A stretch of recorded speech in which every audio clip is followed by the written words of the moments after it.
We've got questions once again here at the Kentucky Bourbon Festival in Bardstown. I have with me a good friend, Aaron Gooding, Last Cut Crystal artist designer. That's right. How you doing, man? I'm doing well. I mean, it's been this. We're on the third day, and I think it gets better as it goes. It does. That's all I'm gonna say. I'm going on the record. So. Well, and I love the idea that it kind of happened, the other night, the Infinity Bottle, and I heard it did happen, and it did draw some interest too. Yeah.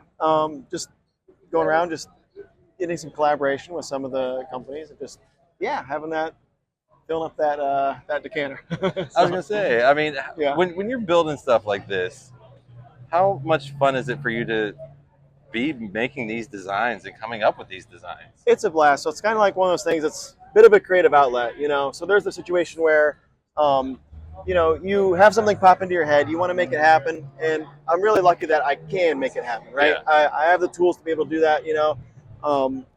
And it's a thing that you can always get better at. And so inspiration just kind of comes from just about everything.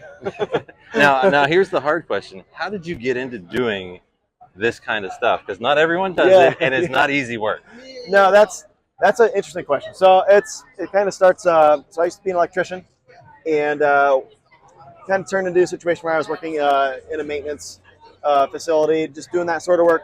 And one day, someone came up and said, my boss, he's like, "Hey, we got a meeting." Okay, cool, we got a meeting, right? Yeah. I'm asking everybody else, "Hey, are you going to the meeting?" They're like, "I know what you're talking about." Then I asked someone else, "Are you going to the meeting?" "Yeah, I'm going to the meeting." Well, the meeting was, we're all laid off. I'm like, oh, dang it.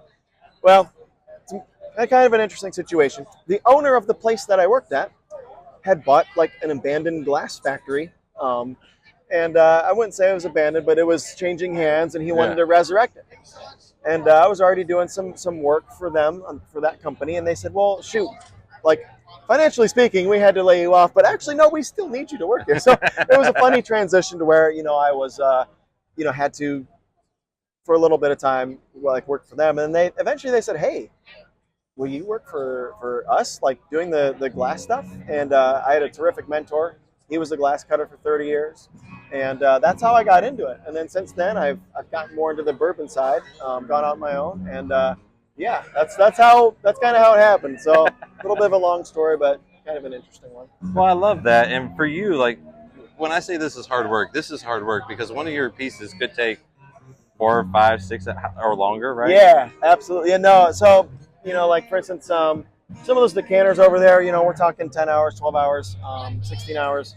A lot of the glasses were in that 2 to 3 hour range. And yeah, the thing is you could lose that time right away. If I don't often break things, but it's typically a situation where maybe you're not concentrating, you're tired, your wheels get dull, you didn't sharpen them, and you cut in a strange way that you can't undo. Thankfully, I can undo a lot of stuff. The glass is very forgiving. If it sounds weird to say, but it's a forgiving medium. And the more mistakes you make, the more you learn about how to get out of them. And also, that helps you sort of, like, that helps your brain formulate new ideas and new designs as well. So, yeah. So you're adjusting. You're still using that creative juice. It's just an adjustment on the design, yes, right? Yes. No, yeah, well, so it's a funny situation. There's a decanter over there. I cut it. I was like, I don't like this. I hate this. Like, I'd go upstairs, I'd look at it. My wife, she kind of like, she knows, and I'm like, something's going through my head, right? I'm looking at it, I'm like, this just ain't it. Like, I don't like it. So then I had gone downstairs, and I cut over every single thing that I did. So I recut through it was a big, thick decanter. Yeah. And I made a completely new design on it. And I was like, that's it. That's what I want. And so, yeah, it's kind of interesting what you can learn and pick up. Well, and while we're talking in September, holidays are right around the corner. Yes. Good gift absolutely. idea, right? And how can someone get in touch with you to maybe even do a custom design or something like that? Yeah, so custom design's a lot of what we do. Like weddings, anniversaries, retirements, that situation.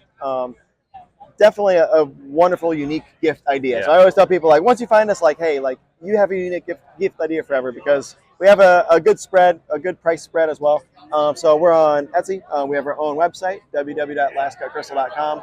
And then as far as, logos, names, dates, that situation, we can engrave those as well. So yeah, we can customize anything. So yeah, those make terrific gifts. Like for instance, a few weeks ago we did a wedding. On all the groomsmen, they got a nice hand cut glass. and then we had the names engraved on the bottom. So they definitely make great gifts for those situations. I was gonna say it's amazing, one of a kind stuff. You're doing amazing work, Aaron. Thank you so much. I appreciate it. Take care. Absolutely.